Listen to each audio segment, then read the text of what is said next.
Drone के जरिए पिछले दिनों में बहुत भारी मात्रा में पाकिस्तान से arms, ammunition, ID, cash, narcotics, ये सब कॉन्ट्राबैंड्स जो है आया है। पुलिस ने सीआईडी और जम्मू जोनल पुलिस कई सारे लोग जो ये ड्रोन डिलीवरी को रिसीव किए हैं राजौरी जिले में, इनको आइडेंटिफाई करा है। पिछले 48 घंटे के अंदर करीब 10 जगह पे ऐसे सर्च हुए हैं। 7 लोगों को हमने आइडेंटिफाई करा है, जिन लोगों ने मतलब 100% जब हमको पता चल गया कि इन लोगों ने ड्रोन पाकिस्तान से आए हुए ड्रोन से सामान को रिसीव करा है। इनमें से 3 लोगों को हमने ऑलरेडी अरेस्ट कर चुके हैं। ड्रोन के जरिए पिछले दिनों में बहुत भारी मात्रा में पाकिस्तान से arms, ammunition, ID, cash, narcotics, ये सब कॉन्ट्राबैंड्स जो है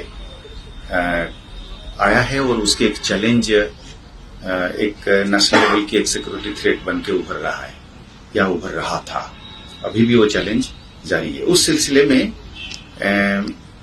पुलिस ने सीआईडी और जम्मू जोनल पुलिस मिलकर इन्होंने एक बहुत प्लान्ड तरीके से कई सारे लोग जो ये ड्रोन डिलीवरी को रिसीव किए हैं राजौरी जिले में, इनको आइडेंटिफाई करा है और इनके खिलाफ केस रजिस्टर कर इनके घरों में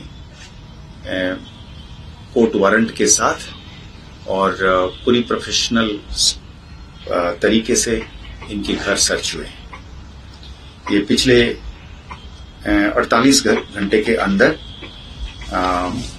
करीब 10 जगह पे ऐसे सर्च हुए हैं।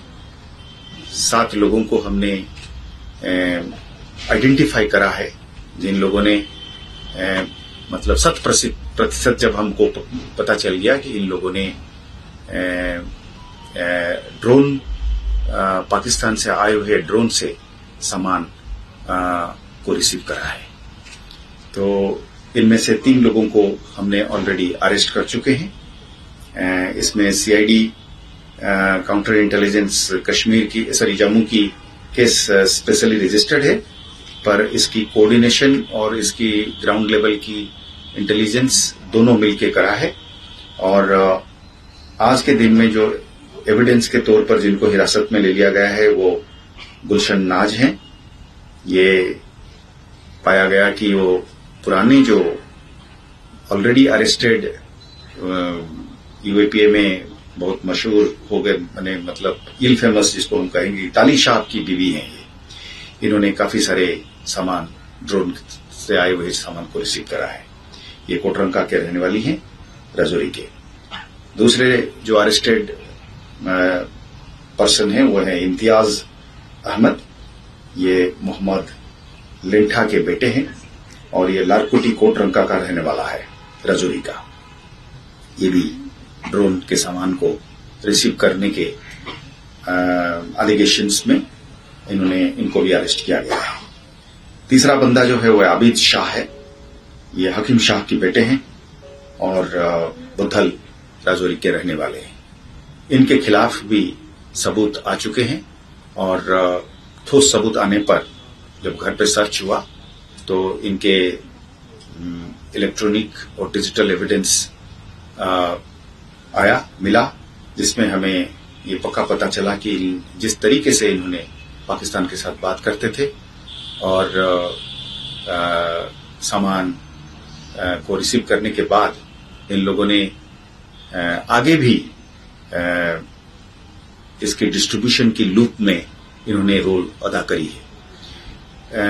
इन्वेस्टिगेशन जारी है और सरप्राइज मेंटेन करना लाजमी है। कोई भी इन्वेस्टिगेटिंग एजेंसी या पुलिस इस पे एक एहतियात बरतता है। तो आज के दिन में ये इन्वेस्टिगेशन में इन लोगों के आगे के जो फॉरवर्ड लिंकेजेस हैं, इन लोगों ने जो पैसे बांटे हैं, उन लोगों को भी निशानदेही चल रहा है। लाखों के हिसाब से पैसे आए हैं और इन पैसों को इन्होंने छोटे छोटे रकमों में आगे बहुत सारे लोगों के बीच में बांटा हुआ है तरह तरह के काम के लिए। पर अभी ये पूरी इन्वेस्टिगेशन जारी है। किसको पैसे किस लिए दिया गया है, ये इन्वेस्टिगेशन की अभी भी सब्जेक्ट मैटर है। तो शॉर्टली मैं रिपीट करूंगा कि इसमें ये सारा जो इसमें OGW की कैटेगरी में ये लोग आएंगे, ये लोगों को चलाने वाला मास्टरमाइंड जो है वो मोहम्मद कासिम है, अलियास सलमान, अलियास सुलेमान, इसी तरीके के नाम से जाना जाता है। ये अंग्राला माहौर का रहने वाला है और आज के दिन में पाकिस्तान में बसता है और UAPA की कानून के तहत गवर्नमेंट ऑफ इंडिया ने इसको ऑलरेडी डेजिग्नेटेड टेररिस्ट के तौर पे करार दिया है। और कल ही हमने कासिम के नाम से 10 लाख रुपए की रिवार्ड रखा हुआ है कि इसके सारे करतूत के बारे में और इसके साथ तमाम लोग जो मुलव्वस है इसकी नेट में, क्योंकि ये एक मास्टरमाइंड के तौर पे उभर के आ रहा है कि राजौरी और पुंछ में भारी पैमाने पे हथियार भेजना, गोला बारूद भेजना, पैसे भेजने, कैश भेजने, नारकोटिक्स, इस सब की जो है नेटवर्किंग कासिम ने चला रखा है। और उसके आगे जो बंदे हैं वो भी दो तरीके के हैं। एक A लेवल के OGWs हैं, फिर आगे इन लोगों ने फिर और बनाते हैं उनके आगे फॉरवर्ड लिंकेजेस के नाम से, जिसको हम कहते हैं। तो LET का लीडर है मोहम्मद कासिम और उसका नाम बहुत सारे प्रीवियस टेरर इंसिडेंट्स में रिफ्लेक्ट हो चुका है। जो पिलग्रिम्स की बस में जो ब्लास्ट हुआ था कटरा में, इसमें मास्टरमाइंड मोहम्मद कासिम था। उसी की भेजे गए आईडी से ये ब्लास्ट हुआ था। जो नरवाल में ब्लास्ट हुआ था पिछले दिनों में, वो भी कासिम के प्लानिंग और एग्जीक्यूशन थी। और अभी भी वो लगातार इलाके में वल्नरेबल यंग पर्सन्स को, नौजवान लोगों को बरगला के VoIP मैसेजिंग एप्लीकेशन सिस्टम के गलत इस्तेमाल करके, VPN को गलत इस्तेमाल करके, यानी कि जैसे व्हाट्सएप, टेलीग्राम हो गया, या और उसी कैटेगरी में जितने मैसेजिंग सर्विसेज है एंड टू एंड इंक्रिप्शन वाला, उसकी इस्तेमाल करके, VPN की इस्तेमाल करके इसने बहुत सारे लोगों को बरगला करने की कोशिश करी है। कई सारी जगह पे हमने देखा है कि लोगों ने उसकी जाल में आने से अपने को बचाया है और कई सारे जो है उसकी जाल में फंसे हैं। तो इलेक्शन की दौरे में जब इलेक्शन की प्रोसेस चालू हो गया है, अब रैलीज होने लगे हैं और कैंपेनिंग एक और जोर पकड़ रही है। कैंडिडेट्स ऐलान हो रहे हैं, उनके आगे पार्टीज की फंक्शनरीज ने इलेक्शनरिंग और कैंपेनिंग में आगे बढ़ रहे हैं।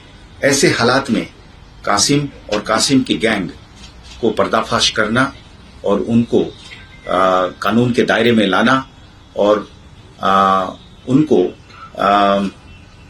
और उनके आगे जो है उनको इन्वेस्टिगेशन के दायरे में लाना हमारे लिए एक बहुत बड़ा अचीवमेंट है। और इलेक्शन की प्रोसेसेस को सुरक्षित रखने में ये हम समझते हैं कि ये एक बड़ा अहम स्टेप है, खासकर राजौरी पुंछ इलाके के लिए।